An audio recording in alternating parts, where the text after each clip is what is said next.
السلام علیکم ورحمۃ اللہ وبرکاتہ۔ بہت ہی خوشی و مسرت کی بات ہے کہ اللہ رب العزت نے ہمیں آپ کے سامنے حاضری کا موقع نصیب فرمایا۔ اللہ تعالی ہم سب کو خوش رکھے۔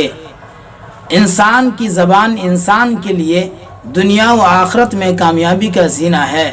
اسی زبان سے دو کلمے ادا ہو جائے تو جنت میں خزانہ تیار ہو جاتا ہے۔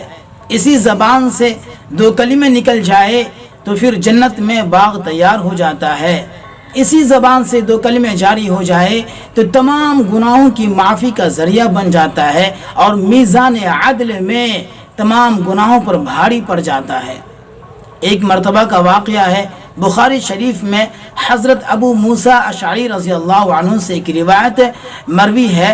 وہ فرماتے ہیں کہ جناب محمد رسول اللہ صلی اللہ علیہ وسلم 1400 یا 1500 نفوس قدسیہ لے کر جنگ خیبر سے واپس ہو رہے تھے تو لوگ زور زور سے نعرہ تکبیر کی صدا بلند کر رہے تھے، تو اللہ کے رسول صلی اللہ علیہ وسلم نے ارشاد فرمایا کہ تم ایسی ذات کو پکارتے ہو کہ وہ تمہیں خوب سنتا ہے، وہ تم سے دور نہیں ہے، وہ تم سے قریب ہے۔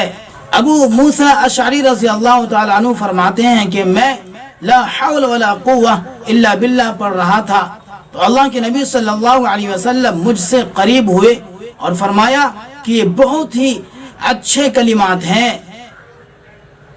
یہ میزان عدل میں تمام گناہوں پر بھاری پڑنے والا کلمات ہے، اس کو چاہیے کہ پڑھتے رہے۔ اس کا مطلب ہے معصیت سے حفاظت اللہ کی مدد کے بغیر ہو نہیں سکتی۔ ہر چیز کی قوت اللہ رب العزت کے پاس ہے، ہر چیز کی طاقت اللہ رب العزت کے پاس ہے۔ ہمیں اور آپ کو چاہیے کہ ہم لا حول ولا قوة الا باللہ کا ذکر کرتے رہیں۔ یہ بہت ہی نفع بخش کلمات ہے۔ اللہ رب العزت ہم سب کو عمل کرنے کی توفیق مرحمت فرمائے۔